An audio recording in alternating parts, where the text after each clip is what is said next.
What's up, guys? Tasteless and Artosis here at MLG Spring Arena. We have a very exciting match coming up. Yes, we do. It's Ganzi against Parting, a very important match as well. Ganzi is killing it. Parting just beat DRG, so he is still in the runnings. And I believe they're ready to get this going, so I'm just going to go ahead and start. I will be observing this game, so I'll do the best to make this observing experience as good as possible. You know, Parting is a PvT expert, so it's important to keep in mind that, you know, as good as Ganzi's been doing today, this is the matchup that we kind of expect to carry Parting through the tournament, or at least get him as far as he can be. In the upper right, in the blue, we have our Terran player from the Team Slayers, Ganzi, or Cole, excuse me, was in the Team Slayers, now Cole, Ganzi. In the bottom left, starting locations, we're in cross spots now. A Protoss versus Terran expert, perhaps the best PvTer in the world, it is Parting. Okay, Tasteless. Well, you're observing very good, though. You know, the Adabisi was actually made out of your umbilical cord fluid, thrown in a vat, and then hired by MLG to do observing for you. Now people know. Yeah. The secret's out. So if Tasteless ever needs a kidney, he can just get one straight from Adabisi. No, I'm going to be stealing a lot of his organs in the next decade or so, considering how I take care of my body. Now, we got a wall in over here for our Terran player. If you can get this wall in up before Parting gets there, it's going to cut Parting out of getting any extra intel. And of course, Protosses want to get up there. They want to see if the two gases have been taken. If not, I mean, if the two gases have not been taken, then they know that it's going to be a fast command center, or maybe there's barracks in on there theoretically, mathematically, there could be barracks, but it doesn't tend to happen. Yeah, it's not all that strong a build. So, and of course, if it gets caught, you're kind of dead. Well, Parting going to go ahead and scout a little bit of, well, scouting straight up. Of course, he knows he's not bottom right. That is a slightly fixed version. Those spots are just too imbalanced, so we had him taken out. Yeah, and that's because just sharing this expansion over here, if you were both to be able to get bottom and look at the top distance. Here. You can, like, see the distance on one screen, so, like, you can push over in 2 seconds as a Terran player. It's just kind of gross. We saw a lot of very sad Zergs in tournaments where they'd face off against a Terran and then lose to a bunker rush. So in this case, we see Ganzi now going to go ahead and get a refinery. We don't know where it's going to go from here, but you know, he could go for quick banshees. He could go for double barracks. There's a lot of different things he could do. Now this is kind of cool because Tasteless, he finished the wall in, and that probe is not going to get up. So basically, he's going to look at that, and normally what you assume is that, oh, okay, you're probably going for a fast command center. But in fact, Ganzi is getting a reactor right now, and he's getting a second gas. So Ganji's going to do something crazy to Parting here. Could be quick Banshee. We're going to see. The probe does go down. And I have to tell you right now, guys, Parting is not going to be happy with that. He is in the dark. Terran can be doing anything in a situation like this. Okay, a quick factory. So I think he's definitely going to go up to Banshee, maybe a cloaked Banshee into 111. And back at Parting's base, he does have double gas, and he's mining with all 6 probes. So he's definitely going to tech up as well. And I'm trying to figure out which tech he's going to do. I think he's going to go gate robo gate. That's definitely my opinion on what his build order is becoming. You notice that he's making a sentry after a stalker, and that's generally what this points to. Bam. And robo. Good call. We'll probably see the second gateway thrown up right now. And there you go. And if he does go into Banshees, which we'll find out very soon. This is a great build against it. You got to be careful, though, because occasionally players will make the Observer, send the Observer out, meanwhile making an Immortal or something else out of the Robo. Then the Cloaked Banshee, if it can avoid the path of the Observer, goes into the main and just ends up killing everything. Anyways, the Observer has to come back, and by then the damage has already been done. That's right, Tasteless. Well, right now we do have Marines and Hellions on the way. And with that, Starport almost, and there we go. I was going to say, he's not getting a tech lab yet, but he just started it, and that's just in time to be able to get Banshees out quite quickly.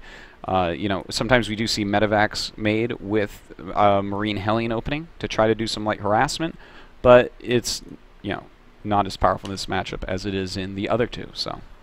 Yeah, absolutely. What do you think is the rationale here with the Hellion? I mean, do you feel like it's going to tip the hand of the 1-1-1 build that we're seeing here if he's moving around the map with the Hellion?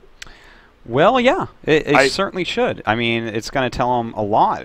Well, you have a Hellion? Well, that's weird. That's not a 1 Rax expand normally. Oh! Nice trap there. Look at that. That was... I can't believe he actually trapped it like that. That was so impressive. that was pretty crazy, man. He pancaked it right in there. Yeah. Excuse me. So, you know, now we have the Banshee on the way. The siege tank is supposed to be on the way, but the Terran is for some reason supply blocked. The depot now finishes, so he can resume constructing that. I feel that Parting can actually have a pretty good chance of holding off this rush. I mean, with a few late depots and this and that, it's just so possible. You know, because this is just one of these things where it's all, excuse me, it is all about timing. So you get behind by a few seconds here, a few seconds there, all of a sudden, you're, you know, you're in trouble. Indeed, you are tasteless. Did you just get game sound? Yes. Okay, all right. No, you're crazy. I'm crazy. We've had it the whole time, tasteless.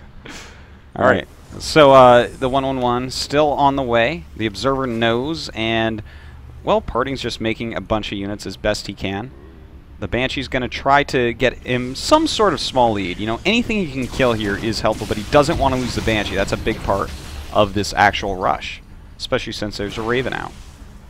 So now it looks like he might try to go to the main. This move here, at the very least, is to get the Protoss out of position. But pretty soon here, we're going to see this push come out. He's starting siege mode fairly late. Oftentimes with this rush, we see the SCVs pulled off the minerals and sent down with the rest of the army. I'm waiting to see if he's going to do that this time. The Raven, the Marines, the siege tanks are all moving out. And now we're going to see if he can hold this position. Yeah, this is going to be pretty scary for our Protoss player. He doesn't have all that many units, and here come a lot of SCVs as well. Takes us right now 3 Zealots, 2 Immortals, 4 Stalkers, and 4 Sentries against over 20 Marines, 3 Tanks, 2 Banshees, and that Raven. So that is a very powerful army, and Parting's going to have to meet it down the ramp. He has to meet it as many times as possible to try to force siege mode. He knows isn't actually even done yet, so he actually can't force siege mode yet because it's not done. Okay, siege mode close to completing, though. Now let's see how he organizes his army up here, as the engagement's about to occur. Probably bringing everything, everything inside of his man is going to come down here. Don't forget that means Banshees can go and harass him again.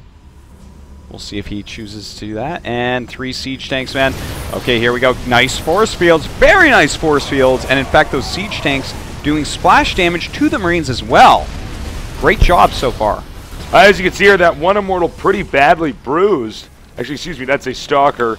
Moving up here. He's going to leapfrog with the siege tanks. He wants to get in range of the Nexus. He's coming down again here. Remember, there's point defense drone absorbing the shots here.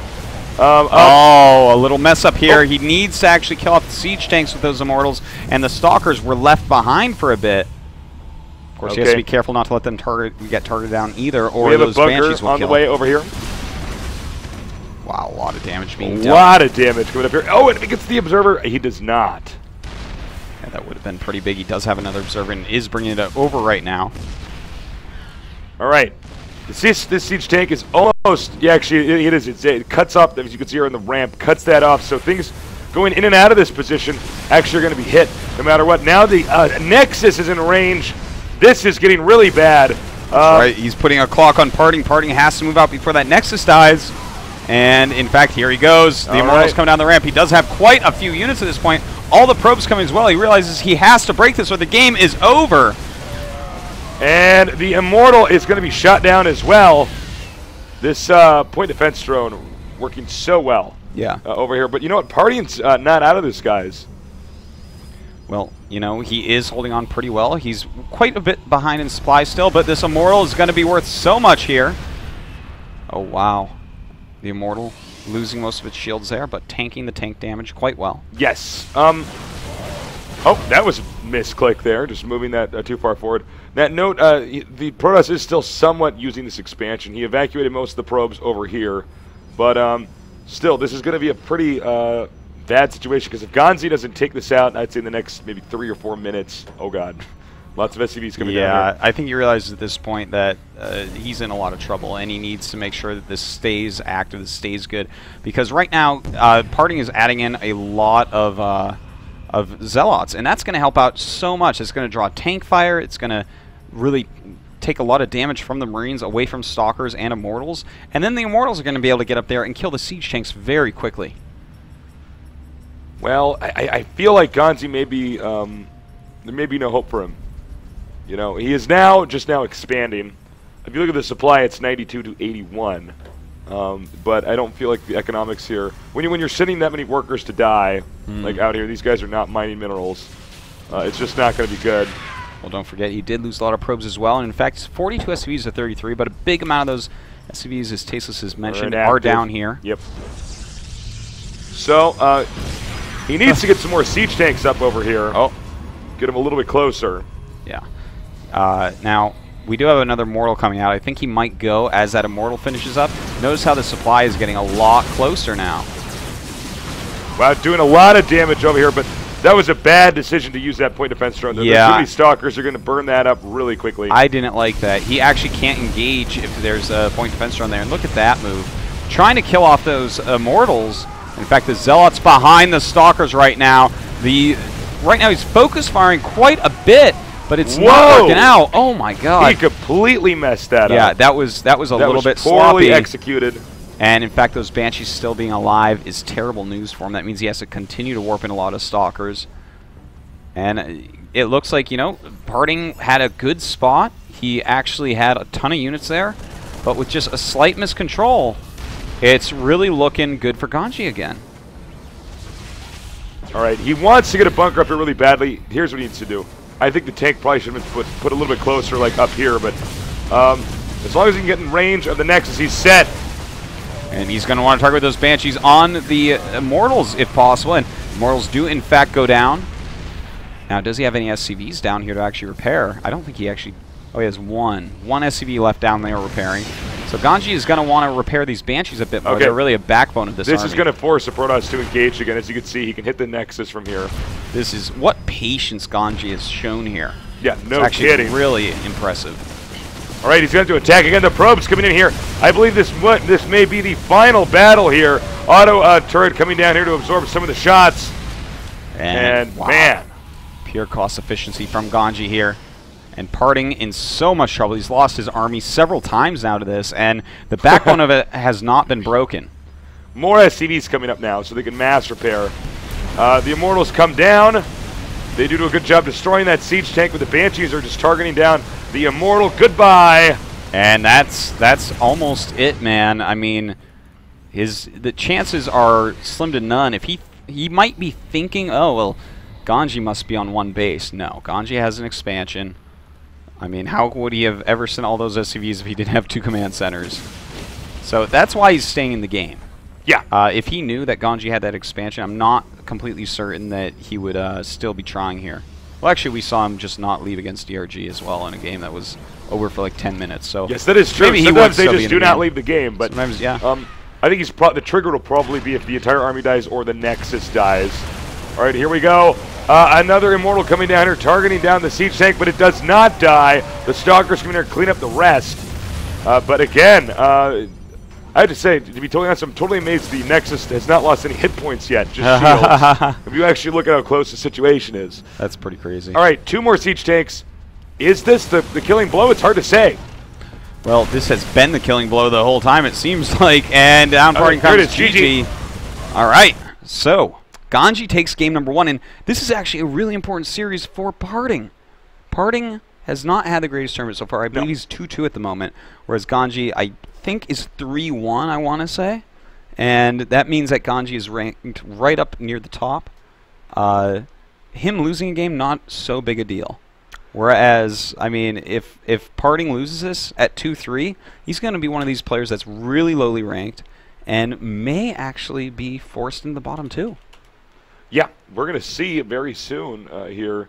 Ganzi really impressing everybody here at MLG, and all of our viewers, of course. He's playing so strong, and I think he's got a very good shot. Look, I mean, Parting's probably more concerned about just being knocked out of the group. He's on the low end of the stick.